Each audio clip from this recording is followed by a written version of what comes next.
Okay, so I think we are all. Alexa, can you hear us? Yes, I can clearly hear you. Good morning. Okay. Okay, lovely. Good morning, everyone. It's a pleasure to be here. I actually like Wrocław very much because I studied here, so it's my favorite city in the world. So I'm very, very happy to be here, and I'm very grateful to the organizers for inviting me to moderate this panel. I will skip the introductions because I think the introductions were done already. So if you don't mind, we'll dive right into the name of the panel is Understanding Impact Investing.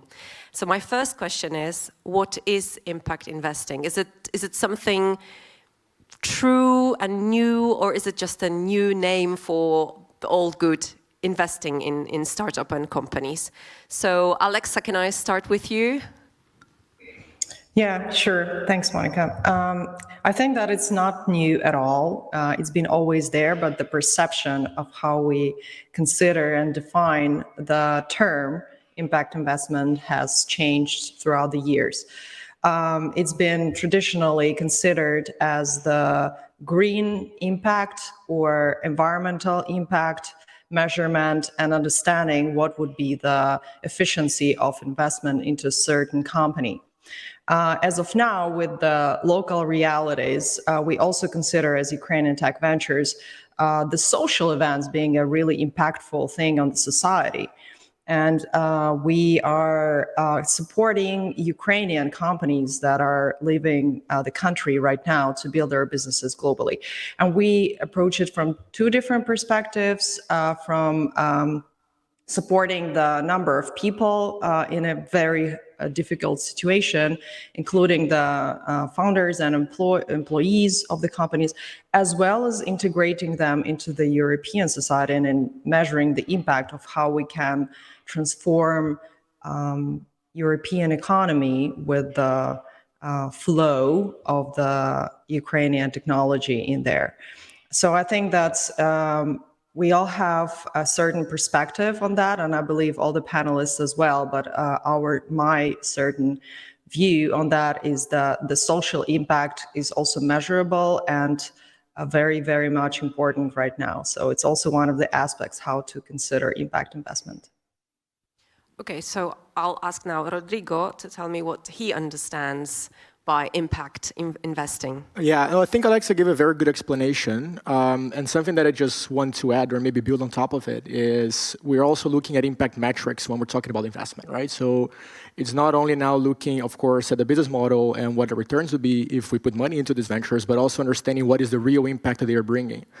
And that is getting much stronger now, especially in the past few years, because you see many different countries, but also different corporates and ventures really putting that as one of their main focuses, right? So you see the European Union, you see national governments, local governments, really putting big numbers when it comes to decarbonation, for example, or water treatment, or decreasing the inequality between the population, within the population, right? So I think that is the most important aspect when we're talking about it.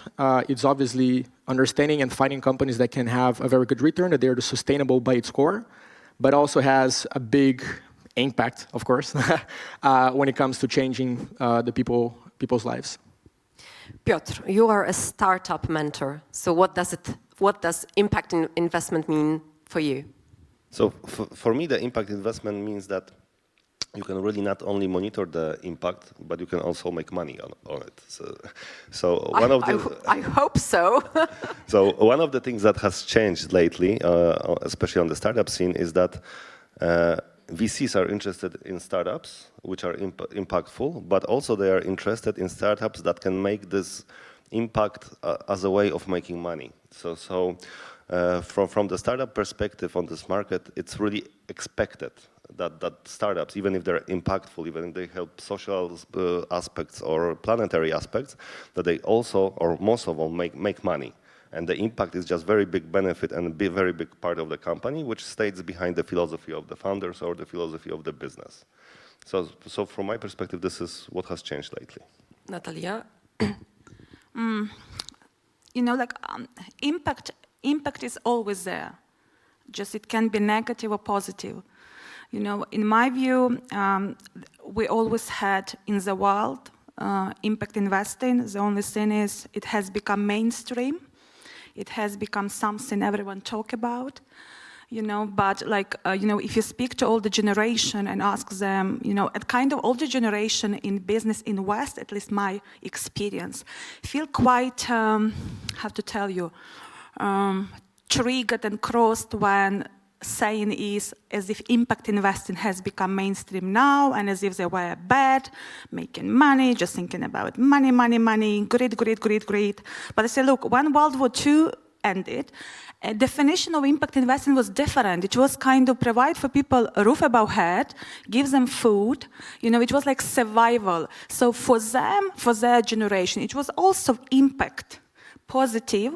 But like, you know, we changed. If, you know, if we look about like now, you know, between World War II and now, humanity changed. We create so much waste. You know, like so many people became rich as they moved from poor class to middle class, especially Asia, Africa, you know, continents, and a need arrived to redefine impact investing, to actually make it necessity. It's not anymore a choice. You know, if you want to have a planet to live on, you know, if we keep like we've been doing as a world till today, in 10 years' time, we cannot reverse the process of climate change. Take pandemic. Pandemic is a product of temperature change. Now we've got another something like monkey whisper. I don't know whether you've had. It's like pandemic 2.0.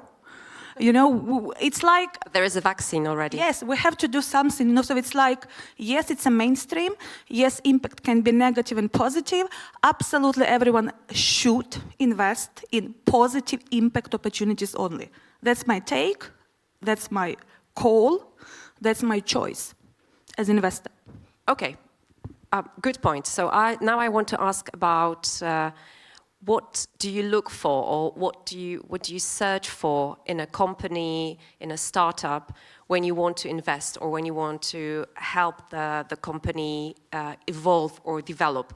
Is it enough to just, you know, name my company Impact Investing Ltd, or is there anything specific that you look for when you want to, I don't know, invest money in me, or, you know, you want me to help me grow and attract investors? So Natalia, let's start with you. And on my part, first and foremost, my very first look is person nice?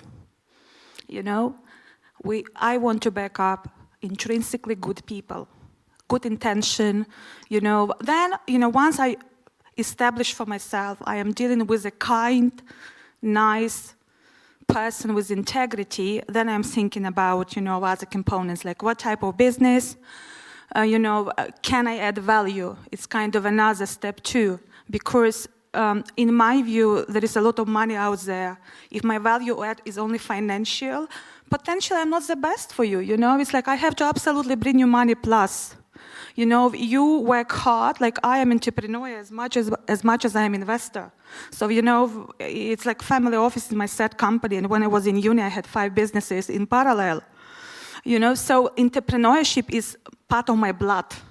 And, you know, and I always, when I consider opportunities now, I think, would I want myself as investor? You know, so, like in so the business. integrity. Integrity, number one, smart, sharp, well-connected, knowledgeable, knows the product inside out, confident.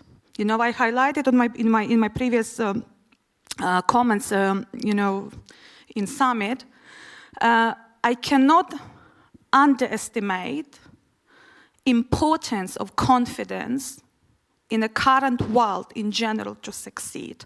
You will be tried, you will be intentionally provoked. It's a game. I call it like mosaic game. You know, I don't like to play casino, but I do like to go to casino, and I can tell you why. And quite often, you know, like impression is when I come, like everyone offer me because, you know, everyone want me to play. But no, I go there because I like to watch dynamic, what's happening around playing table. If you look at 20 people and have everyone react on the same outcome. You know, it's a very, very good psychology test. And for me, it's like, you know, in general, in business, it's also instinct. It's like it's a combination of many things. But ultimately, product has to be, topical. It has to solve a problem. I want to see what exactly problem it solves. And for me, like now I look at climate change solutions, I again repeat, we pollute wild daily. And on my part, I want solution to be when everyone can have an option daily, track how much pollution they cause to society and what they can do to offset. Okay.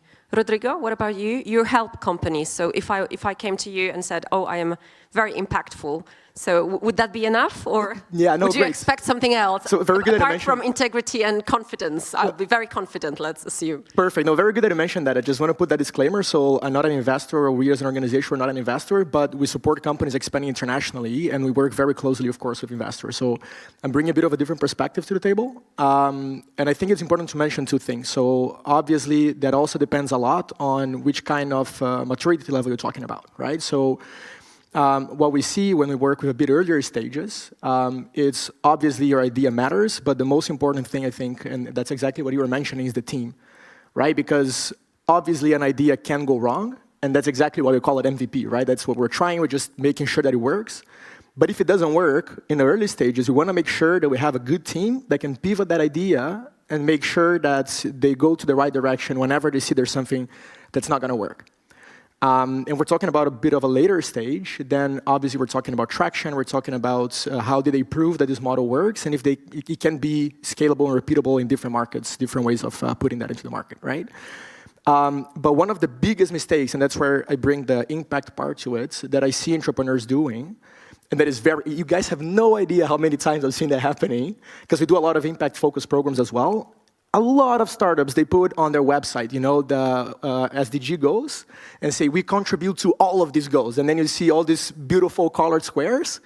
And when you ask them, okay, so what are you doing to contribute to end poverty? And they say, well, we help people make money. Okay, Fair cool, enough. so fair enough, but how do you track that? How is that, related to your business model? What are the metrics that you're using to actually chase that, to actually quantify that, and really say that you were working towards that goal? And what you see is that companies, they think it's just pretty. It looks very nice if they have that on the website, because of course they kind of touch that topic, but it's not like they have that as a core within their business model.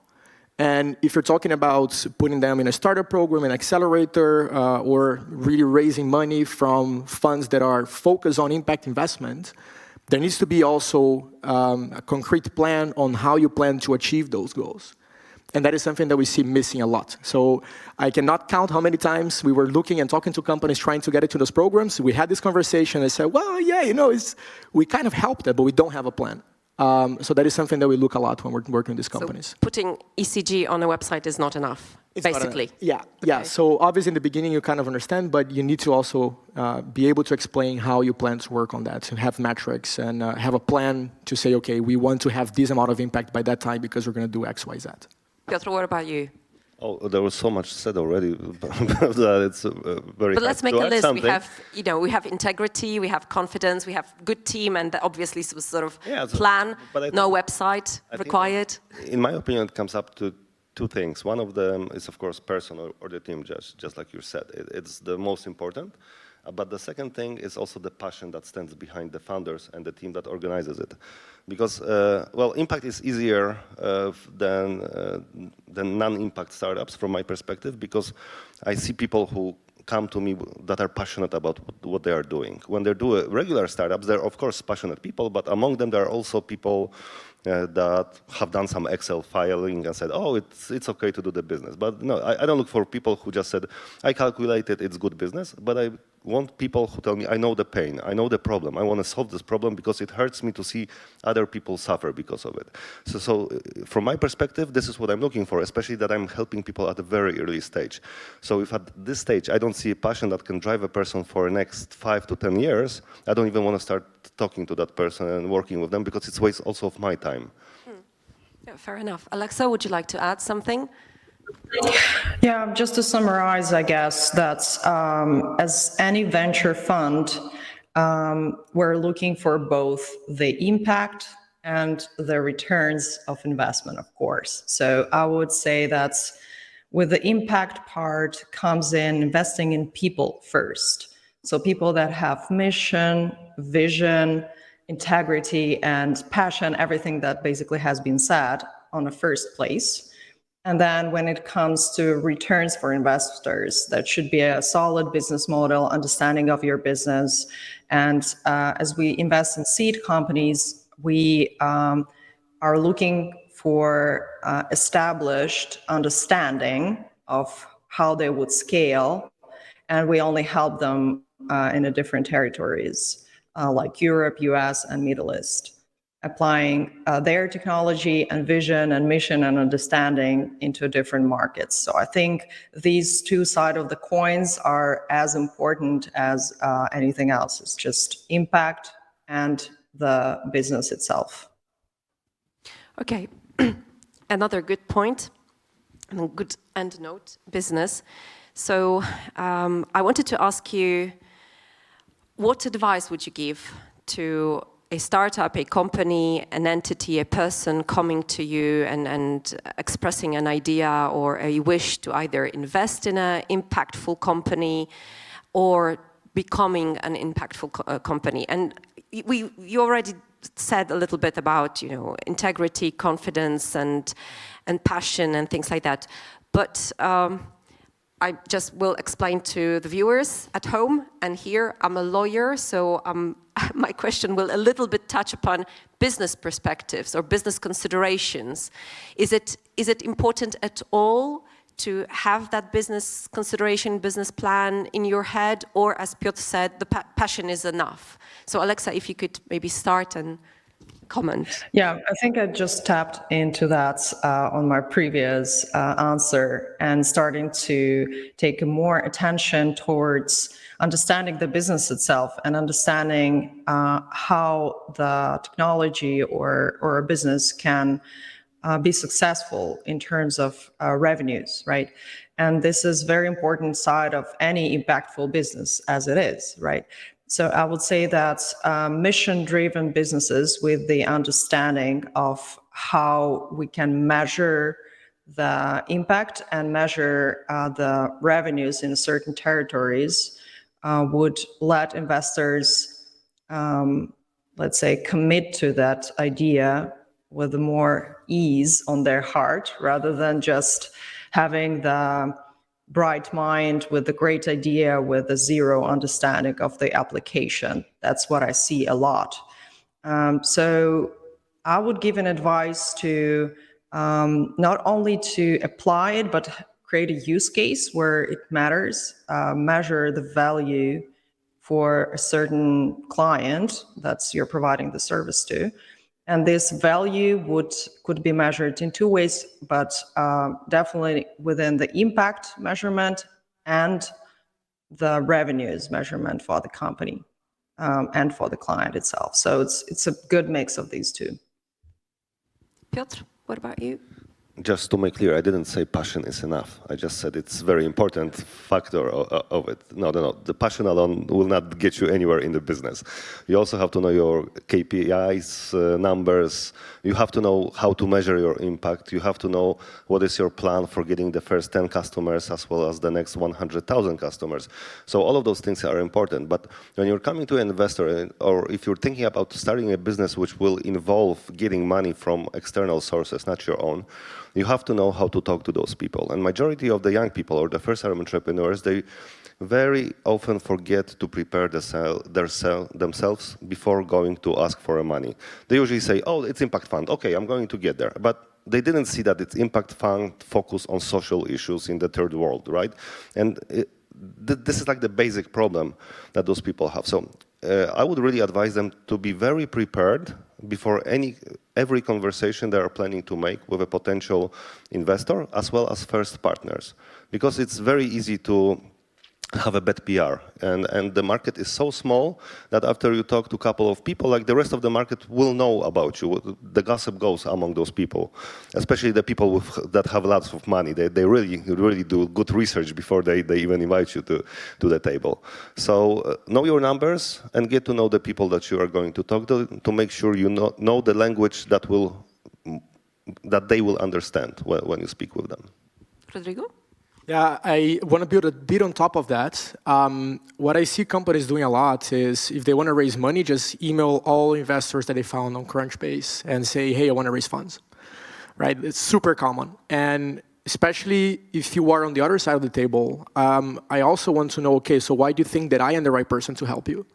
And something that we see becoming more common is the smart money term, which is I don't want to have only an investor because of the money, but I want to have someone that, first of all, has the network to support us to get the first steps or the next steps that I need to take with my venture, but also the knowledge, right? So maybe this fund has entrepreneurs or people that work in the industry and they can help me avoid mistakes and pitfalls that they have been through.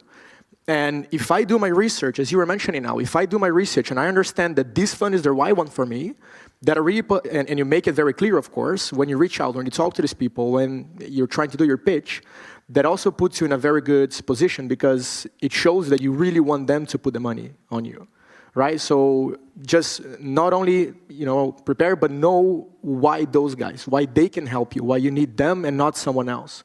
Obviously, you're going to do that a few times because you're not going to put all your eggs in that one basket. But very important. So why this fund? Why this investor? How they can help you? And if you make that very clear, it's also easier for them to understand and say, you know what, I can actually help this person go to the next level. And Natalia, what about you? I would love to also sum up certain comments made because I do believe it's relevant for your question as well. So when I mentioned confidence, integrity, then was topped up by team, by passion, by business plan. Of course, you need business plan. It's but the point is, for me, I get daily between 80 and 100 decks on my table daily, right? So, of course, then you have to narrow down. And if you see great business plans, then factors that we make, that will allow me to choose in favor of one or the other is soft side. Are they, confident? Again, I'm not talking, very important point, confidence is not arrogance. Obviously. Again, another thing, confidence can be genuine or made up, and it's seen immediately. In the raising money in general is a very intensive activity, emotionally intensive, right? You will get, as a startup, many feedbacks you don't like. You will see people who will question your ability to perform, right? They may think you are naive. There will be people who will question your ability to perform based on your accent.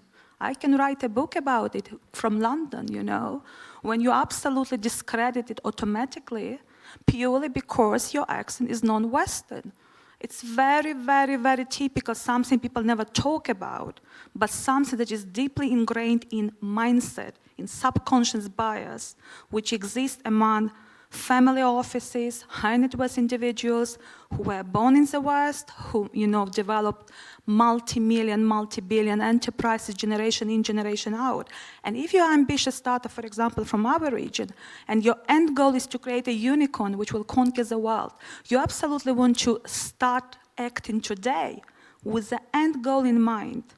And that means you have to, nothing beats intelligence, nothing beats common sense. Nothing beats patient. You have to be patient. Sometimes you have to follow certain inappropriate remarks which will come from investors. Because wealth is, such is wealth, you have to be pragmatic. As much as you're aspirational, as much you are inspirational, ultimately, if you want to make your business big success, you have to act differently. There are thousands of startups. There are few unicorns at the end. And there is a big, big question, why and how and who? And if you analyze big achievers, you will see commonality. They are, which is, you have to be sharp, smart, shrewd. You don't always tell what you see, but you keep it record.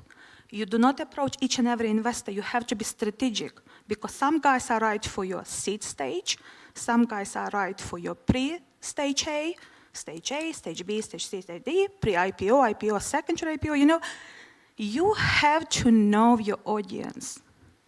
And again, you have to know your audience, not just in terms of what types they are, but you have to create possibly as accurate as possible, as accurately as you can, psychological portrait of a person, Have they invested in a region?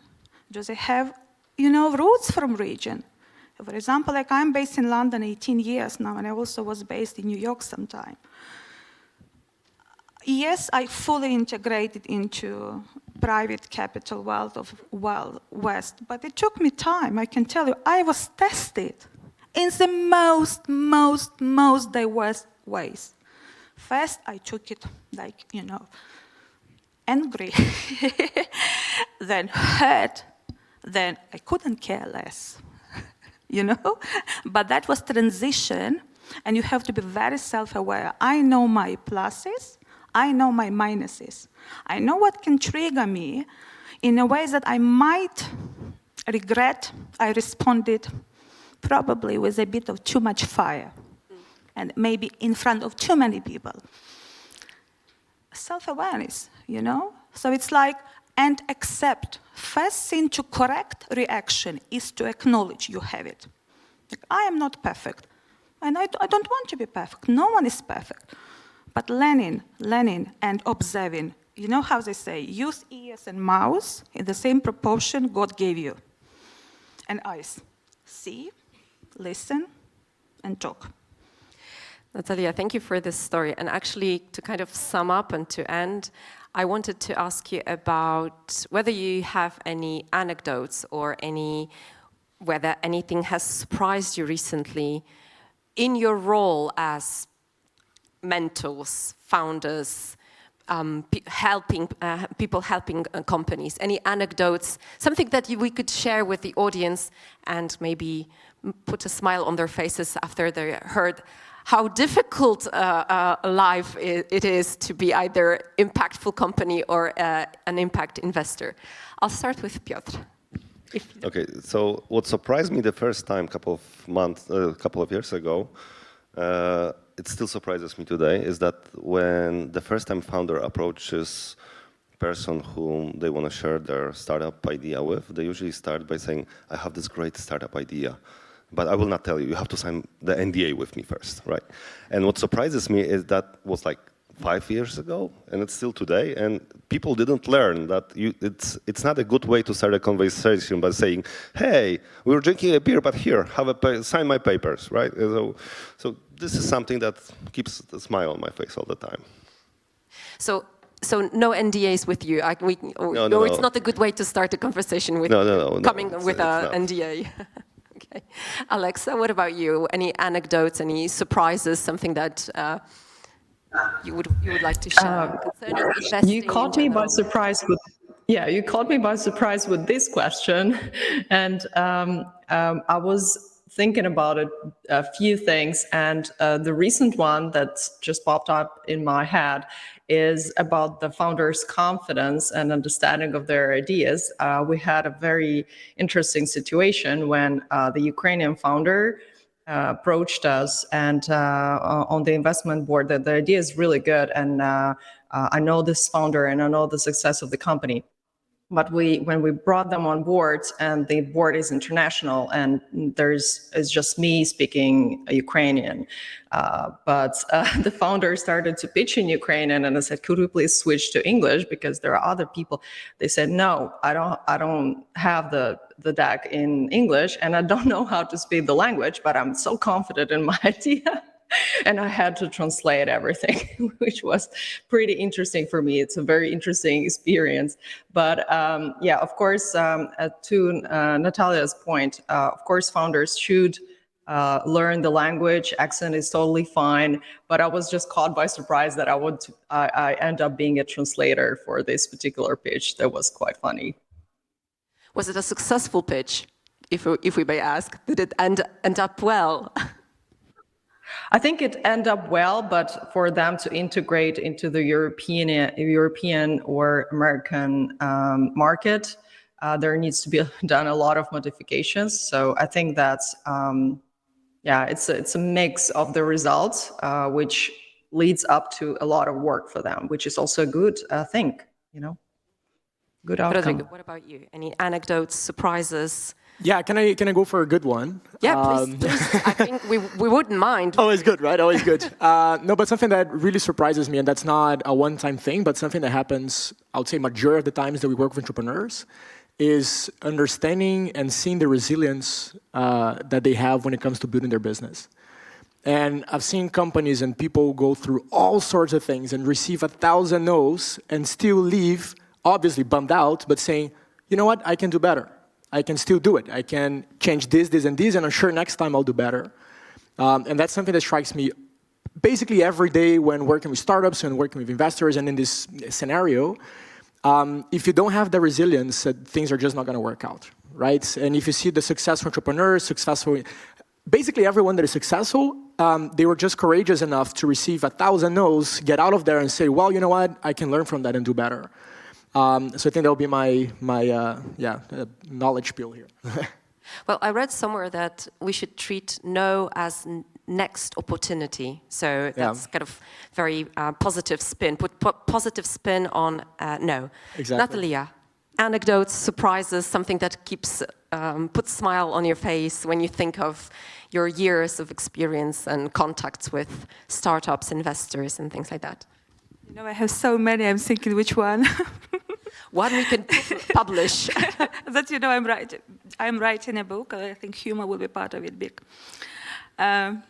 Overall, collectively, I think the things that brought a smile on my face for so many days, for so many years was, you know, when I was trying actually when I moved to London, sell Ukraine as investment opportunity to guys in the West with lots of money who absolutely couldn't accept idea of investing in a market because of bad publicity, because of Soviet Union legacy, because of pro-Russia propaganda, because of so many because no factors.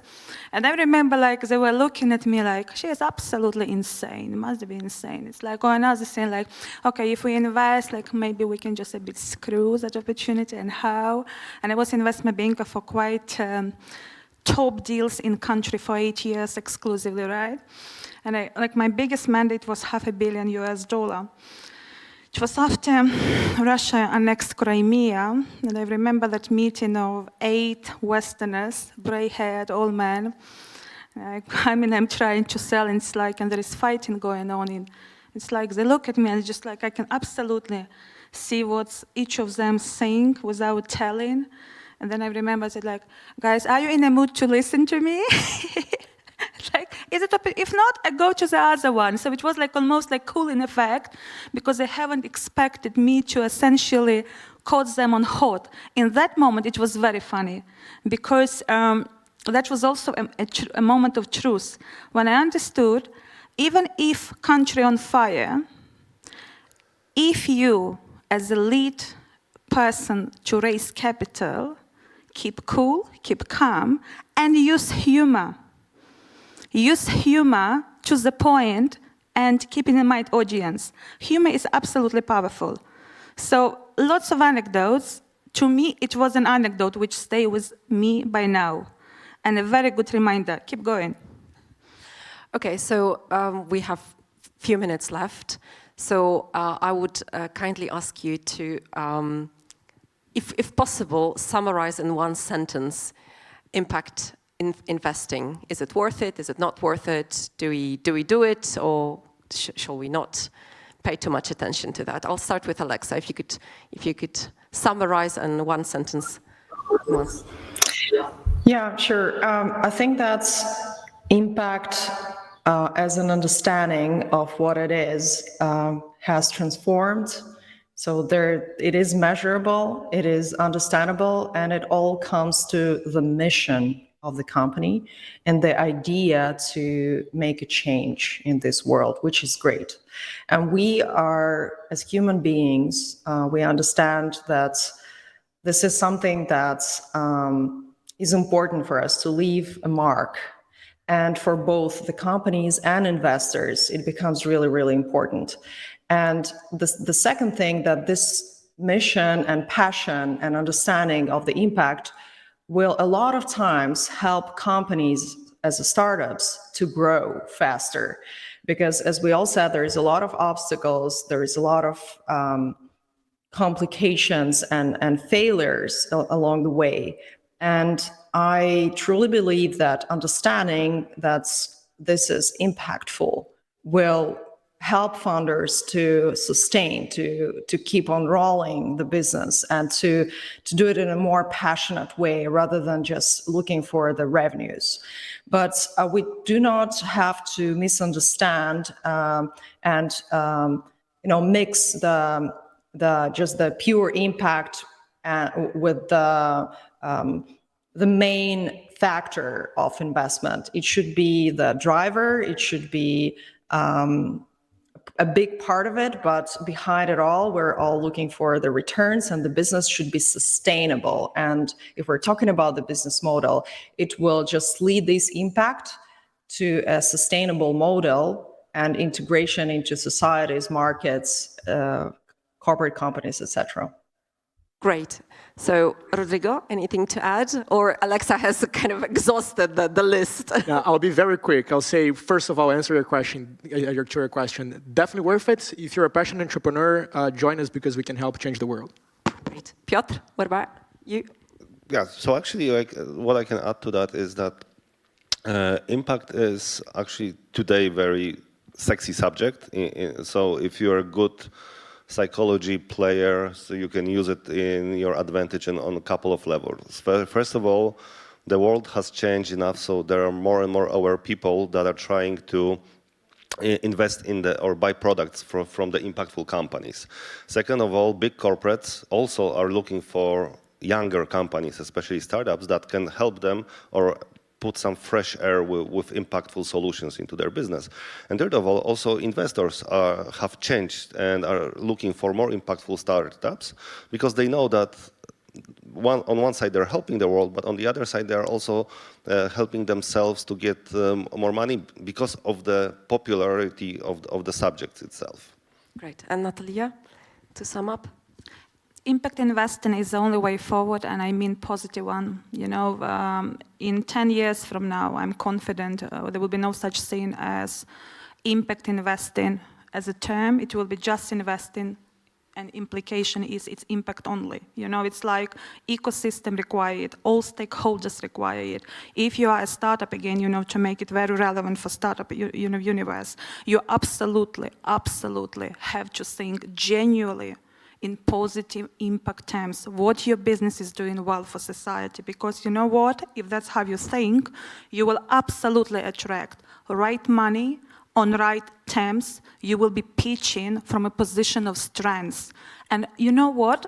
If you do well, you feel well, you are empowered from within as much as from outside.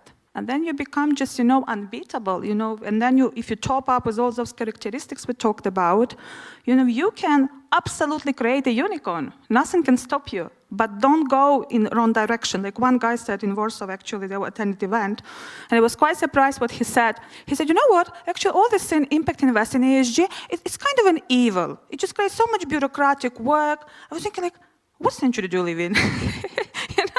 It's like, yes, it creates work, but it's a good work. It's a good spend of time. So impact investing only, and good one.